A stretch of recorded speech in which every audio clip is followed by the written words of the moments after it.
Ernakulam Paravur SNGIST കോളേജിനെതിരായ സ്വകാര്യ ബാങ്കിന്റെ ജപ്തി നടപടി വലിയ പ്രതിഷേധങ്ങൾക്കാണ് ഇന്ന് വഴിവെച്ചത്. കോട്ടക് മഹീന്ദ്ര ബാങ്കിന്റെ നടപടിക്കെതിരെ രക്ഷിതാക്കൾ പ്രതിഷേധവുമായി രംഗത്തിറങ്ങി. 1 കോടി രൂപ ആദ്യഘട്ടത്തിൽ അടയ്ക്കാമെന്ന് മാനേജ്മെന്റ് അറിയിച്ചതോടെയാണ് ബാങ്ക് നടപടികൾ നിർത്തിവെച്ചത്. നിതിൻ അംബുജൻ വിശദാംശങ്ങളുമായി. നിതിൻ, വലിയ പോലീസ് സന്നാഹം ഇന്നവിടെ ഉണ്ടായിരുന്നു. വിദ്യാർത്ഥികൾ തടയാനെത്തും എന്ന തരത്തിലേക്ക് കാര്യങ്ങൾ നീങ്ങി. ഇതിപ്പോൾ 4 കോടി എടുത്ത വായ്പ അത് തിരിച്ചടവ് മുടങ്ങിയതിനെ തുടർന്ന് പലിശയടക്കം 19 കോടിയായി മാറിയിട്ടുണ്ട് എന്നതാണ് ബാങ്ക് പറയുന്നത്. എങ്ങനെയാണ് ഇത് ഒത്തുതീർപ്പിലേക്ക് എത്തിയത്? ഞാൻ മനസ്സിലാക്കുന്ന പ്രകാരം ഇതിനു മുൻപും ഇങ്ങനെയൊക്കെയുള്ള നടപടികളിലേക്ക് ബാങ്ക് അവിടെ എത്തിയിട്ടുണ്ട്. അന്നൊക്കെ ഒത്തുതീർപ്പിലൂടെ അതിൽ നിന്ന് ബാങ്ക് മടങ്ങുകയായിരുന്നു. ഇന്നും എന്താണ് സംഭവിച്ചിട്ടുള്ളത്?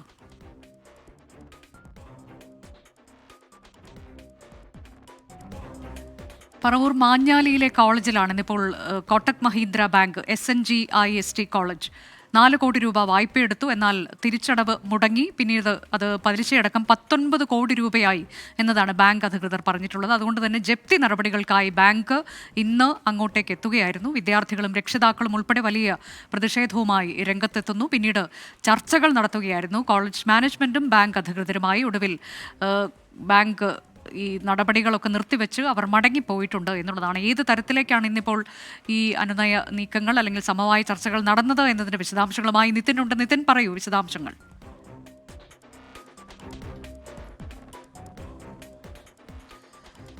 അനുജ, ഒരു താൽക്കാലിക ആശ്വാസം മാത്രമാണ് ഇപ്പോൾ രക്ഷിതാക്കൾക്ക് ഉണ്ടായിരിക്കുന്നത്. കാരണം ഇന്ന് ജപ്തി നടപടിയുമായി ബാങ്ക് അധികൃതർ വന്നിരുന്നു. ഇപ്പോൾ ബാങ്ക് അധികൃതരും അതോടൊപ്പം തന്നെ കോളേജ് മാനേജ്മെന്റ് തമ്മിലുള്ള ഒരു ചർച്ച ഇപ്പോഴും പുരോഗമിക്കുകയാണ്. ഏതാണ്ട് 1 കോടി രൂപ ഇന്ന് ബാങ്കിലേക്ക് അടക്കാം എന്നുള്ളൊരു നിർദ്ദേശമാണ്. അത്തരമൊരു കാര്യമാണ് ഇപ്പോൾ കോളേജ് മാനേജ്മെന്റ് അറിയിച്ചിരിക്കുന്നത്. എന്തായാലും ആ ഒരു നടപടി ഇപ്പോൾ ഇവിടെ പുരോഗമിക്കുകയാണ്. അതോടൊപ്പം തന്നെ മാനേജ്മെന്റും കൂടാതെ ബാങ്ക് അധികൃതരും PTA ഭാരവാഹികളും തമ്മിലുള്ള ഒരു ചർച്ച ഇപ്പോഴും കോളേജിൽ പുരോഗമിക്കുന്നുണ്ട്. കോളേജിന് പുറത്ത് രക്ഷിതാക്കളടക്കം രാവിലെ മുതൽ തന്നെ ഇവിടെ വന്ന് കാത്തുനിൽക്കുകയാണ്. ഇതുവരെ കോളേജ് അധികൃതരുമായി ഇത് ബന്ധപ്പെട്ട യാതൊരു വിശദാംശങ്ങളും പങ്കുവച്ചില്ലെന്ന വലിയ പ്രതിഷേധമാണ് എന്തായാലും രക്ഷിതാക്കൾ ഒന്നടങ്കം ഉയർത്തുന്നത്. 2014 4 കോടി രൂപ കോളേജ് സ്വകാര്യ ബാങ്കിൽ നിന്നും വായ്പയെടുത്തത്. തിരിച്ചടവ് മുടങ്ങി അതിനുശേഷം ഏതാണ്ട് 19 കോടി രൂപ പലിശയടക്കം തിരിച്ചടക്കേണ്ടതുണ്ട്. ഈ ഒരു സാഹചര്യത്തിൽ ഇതിനിടയിൽ കോടതി ഉത്തരവുമായി സ്വകാര്യ ബാങ്ക് ഇവിടെ ജപ്തി ചെയ്യാൻ വന്നിരുന്നു. അന്ന് ഒക്ടോബറിൽ ബാങ്ക് അധികൃതർ വന്ന സമയത്ത് കോളേജ് അധികൃതർ വ്യക്തമാക്കിയത് ഒരു ചെക്ക് നൽകി. അതിനുശേഷം ആ ചെക്കും കൂടി മുടങ്ങിയ പശ്ചാത്തലത്തിലാണ് ഇപ്പോൾ ബാങ്ക് വീണ്ടും ഈ നടപടിയുമായി മുന്നോട്ട് പോയത്. അങ്ങനെ വിദ്യാർത്ഥികളെയും അതോടൊപ്പം തന്നെ രക്ഷിതാക്കളെയും ഒന്നടങ്കം ആശങ്കയിലായിരുന്ന ഒരു നടപടിയുമായി ഇപ്പോൾ ബാങ്ക് വരുമ്പോൾ സ്വാഭാവികമായിട്ടും കോളേജ് അധികൃതർ ഇതിൽ മൗനം പാലിക്കുകയാണ്. കോളേജിൽ നിന്ന് നമുക്ക് ലഭ്യമായ പ്രകാരം ഇരു മാനേജ്മെന്റും, അതായത് ഈ 2014 വായ്പ എടുക്കുമ്പോൾ ഉണ്ടായ മാനേജ്മെന്റ് പിന്നീട് ഇതിനിടയിൽ മാറിയിരുന്നു. ഇപ്പോൾ വീണ്ടും പഴയ മാനേജ്മെന്റിനാണ് ഇപ്പോൾ ഈ കോളേജിൽ ഉള്ളത്. ഇതിനിടയിൽ ഇരു മാനേജ്മെന്റും തമ്മിലൊരു തർക്കമാണ്, അല്ലെങ്കിൽ ഇരുവരും തമ്മിലുള്ളൊരു തർക്കമാണ് ഈ വായ്പ മുടങ്ങിയതും പലിശ കൂടാൻ കാരണമായതും. പക്ഷേ ഇതിൽ ഏറ്റവും പ്രതിസന്ധിയിലേക്ക് വന്നിരിക്കുന്നത് ഇവിടുത്തെ വിദ്യാർത്ഥികളാണ്. കാരണം ഇവിടുത്തെ വിദ്യാർത്ഥികളുടെ തുടർ വിദ്യാഭ്യാസം സംബന്ധിച്ച് വലിയ ആശങ്കയിലാണ് ഇവർ കഴിയുന്നത്. ഇപ്പോൾ സെമസ്റ്റർ എക്സാം നടക്കുന്നുണ്ട്. മാത്രമല്ല മറ്റു വിദ്യാർത്ഥികൾക്ക് ഇനിയുള്ള ദിവസങ്ങളിൽ സെമസ്റ്റർ എക്സാം ആരംഭിക്കാൻ പോകുന്നു. ഇതിനിടയിൽ എന്ത് തരത്തിലുള്ള ഒരു പരിഹാര ഫോർമുലയാണ് ഇതിൽ ഉണ്ടാവുക എന്നത് വലിയ ആശങ്കയിലൂടെയാണ് രക്ഷിതാക്കളടക്കം ചോദിക്കുന്നത്. നിലവിൽ നമുക്ക് മനസ്സിലാക്കുന്ന പ്രകാരം ഇപ്പോൾ ബാങ്ക് അധികൃതരും PTA ഭാരവാഹികളും തമ്മിലുള്ള ചർച്ചയിൽ ജനുവരി 30 വരെ ഒരു കാലതാമസം കൊടുത്തിട്ടുണ്ട്. അതിനിടയിൽ ബാക്കി തുക അടക്കാനുള്ളൊരു നിബന്ധനയാണ് വന്നിരിക്കുന്നത്. അതടക്കമുള്ള കാര്യങ്ങൾ എന്തായാലും ചർച്ചയിലൂടെ ഇപ്പോൾ നടക്കുകയാണ്. പക്ഷേ ഇതിൽ രക്ഷിതാക്കൾക്ക് ഇതുവരെ യാതൊരു ഔദ്യോഗികമായിട്ടുള്ള വിവരവും ലഭ്യമായിട്ടില്ല. അതിലൊരു പ്രതിഷേധം എന്തായാലും ഇപ്പോൾ ക്യാമ്പസിന് പുറത്ത് രക്ഷിതാക്കളുടെ ഭാഗത്തും നടന്നിരുന്നു. ഇപ്പോൾ ഈ ചർച്ചയ്ക്ക് ശേഷം എന്തായാലും മാനേജ്മെന്റ് അധികൃതരുടെ ഭാഗത്തും ഒരു തീരുമാനം ഉണ്ടാകുമെന്നൊരു പ്രതീക്ഷയിലാണ് രക്ഷിതാക്കൾ ഒന്നടങ്കമുള്ളത്. വിദ്യാർത്ഥികളുടെ ഭാവിയെ സംബന്ധിച്ച് എന്ത് നിലയിലുള്ള ഒരു പരിഹാരമാകും കോളേജ് അധികൃതർ മുന്നോട്ട് വയ്ക്കുക എന്ന ചോദ്യമാണ് ഇവർ ഉന്നയിക്കുന്നത്. കഴിഞ്ഞ ഏതാനും നാളുകളിൽ വലിയ മാനസിക സമ്മർദ്ദത്തിലൂടെയാണ് രക്ഷിതാക്കളും വിദ്യാർത്ഥികളും കടന്നുപോകുന്നത്. ആ ഒരു സാഹചര്യത്തിൽ വിദ്യാർത്ഥികളുടെ വിദ്യാഭ്യാസം ഉറപ്പുവരുത്തണമെന്നൊരു ആവശ്യമാണ് രക്ഷിതാക്കൾ മുന്നോട്ട് വയ്ക്കുന്നത്. എന്തായാലും ക്യാമ്പസിന് പുറത്ത് നമുക്ക് കാണാം, പുറത്തു ഭാഗത്തുമായി വലിയ പോലീസ് സന്നാഹം രാവിലെ മുതൽ തന്നെ നിലയുറപ്പിച്ചിരുന്നു.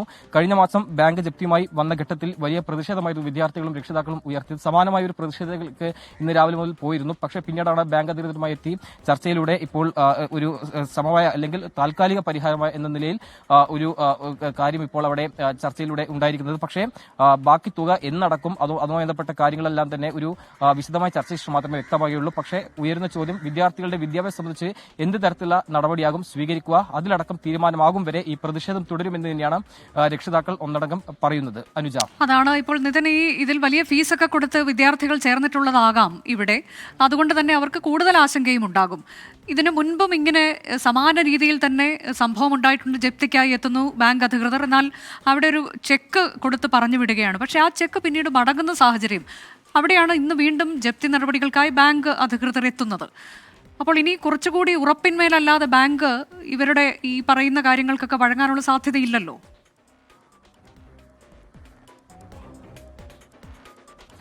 അനുജ പറഞ്ഞത് ശരിയാണ്. കാരണം എന്താ വെച്ചാൽ ഇതിൽ പ്രധാനമായും ബാങ്ക് അധികൃതർ പറയുന്ന ഒരു കാര്യം, ഇതിൽ തുക പല ഘട്ടങ്ങളിലായി മുടങ്ങിയിട്ടുണ്ട്. അതുകൊണ്ട് തന്നെ എന്ത് തരത്തിലുള്ള ഉറപ്പാണ് ഇതിൽ കോളേജ് മാനേജ്മെന്റ് നൽകുന്നത്, അതിന്റെ ഉറപ്പിന്റെ അടിസ്ഥാനത്തിൽ മാത്രമേ ഏതെങ്കിലും തരത്തിലുള്ള ഒരു സമയ ഫോർമുല നമുക്ക് പ്രതീക്ഷിക്കാൻ പറ്റുള്ളൂ. പക്ഷേ കഴിഞ്ഞ കാലങ്ങളിലൊക്കെ തന്നെ കോളേജ് മാനേജ്മെന്റിന്റെ ഭാഗത്തുനിന്നും പല ഘട്ടങ്ങളിൽ ഈ തുക അടക്കാമെന്ന് അറിയിച്ചെങ്കിലും അത് മുടങ്ങുന്ന സാഹചര്യമുണ്ടായി. അതുകൊണ്ട് തന്നെ കൃത്യമായ ഉറപ്പ് ലഭിച്ച ശേഷം മാത്രമേ ഈ ബാങ്ക് അധികൃതർ ഇവിടെ നിന്ന് മടങ്ങുകയുള്ളൂ എന്നാണ് വ്യക്തമാക്കിയിരിക്കുന്നത്. അതുകൊണ്ട് ഇന്നിപ്പോൾ 1 കോടി രൂപ എന്തായാലും അടക്കുമെന്നാണ് മനസ്സിലാക്കാൻ സാധിക്കുന്നത്. ആ നടപടി ഇപ്പോൾ എന്തായാലും കോളേജിനകത്ത് ഇപ്പോൾ നടന്നു വരികയാണ്. അതിനുശേഷം ബാക്കി തുക ജനുവരി 30-നകം അടക്കാമെന്നുള്ള ഒരു നിബന്ധനയാണ് ഉയരുന്നത്. എന്തായാലും അതടക്കമുള്ള കാര്യങ്ങളിൽ അന്തിമ തീരുമാനം ഈ യോഗത്തിന് ശേഷം മാത്രമേ വ്യക്തമാകുകയുള്ളൂ.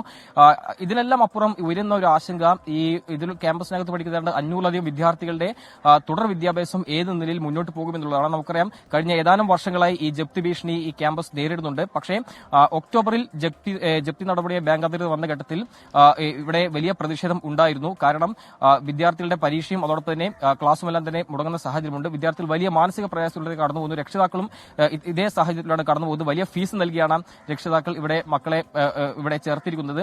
അങ്ങനെ ഇരിക്കുന്ന സാഹചര്യത്തിൽ എന്തായാലും ഏത് നിലയിലാണ് ഇതിൽ വിദ്യാർത്ഥികളുടെ തുടർ വിദ്യാഭ്യാസം മുന്നോട്ട് പോവുക എന്ന ഒരു ചോദ്യമാണ് ഉയർത്തുന്നത്. അതിനെല്ലാം ഉത്തരം ലഭിച്ച ശേഷം മാത്രമേ ഇവിടെ നിന്ന് പോവുകയുള്ളൂ അവർ വ്യക്തമാക്കുന്നു. കാരണം ജനുവരി 30 എന്ന് പറയുമ്പോൾ സ്വാഭാവികമായിട്ടും ഏതാണ്ട് ഇനി 1.5 മാസമേ ഉള്ളൂ. ഇതിനിടയിൽ ഏത് നിലയിലാണ് ഈ ഒരു പ്രശ്നത്തിന് പരിഹാരം കണ്ടെത്തുക എന്ന ചോദ്യമാണ് ഉയർത്തുന്നത്. നമുക്കറിയാം, ഒക്ടോബറിൽ വന്ന ഘട്ടത്തിൽ വലിയ പ്രതിഷേധമുണ്ടായിരുന്നു. സമാനമായ പ്രതിഷേധം തന്നെയാണ് ഇന്നും പോയിരുന്നത്. പക്ഷേ അതിനിടയിൽ ഇപ്പോൾ ബാങ്ക് അധികൃതരുമായുള്ള ചർച്ച പുരോഗമിക്കുകയാണ്. അതിനുശേഷം മാത്രമേ അന്തിമ തീരുമാനം വ്യക്തമാകുകയുള്ളൂ. ഇതിനിടയിൽ KSU അതോടൊപ്പം തന്നെ ABP പ്രവർത്തകർ വലിയ പ്രതിഷേധവുമായി ഇവിടെ എത്തിയിരുന്നു. അത്തരത്തിലേക്ക് വലിയ ആശങ്ക വിദ്യാർത്ഥികൾക്കുണ്ട്. അവരുടെ പഠനം മുടങ്ങുന്നതിലേക്കൊക്കെയാണോ കാര്യങ്ങൾ പോകുന്നത് എന്നത് ഉടനടി തന്നെ 1 കോടി രൂപ, പിന്നീട് 1 മാസത്തിനകം ബാക്കി തുക നൽകാം എന്നൊക്കെ മാനേജ്മെന്റ് പറയുമ്പോഴും അത് ഏത് തരത്തിൽ സാധ്യമാകുമെന്ന ആശങ്ക രക്ഷിതാക്കൾക്കുണ്ട്. തങ്ങളുടെ പഠനം മുടങ്ങുമോ എന്ന ആശങ്ക വിദ്യാർത്ഥികൾക്കുണ്ട്.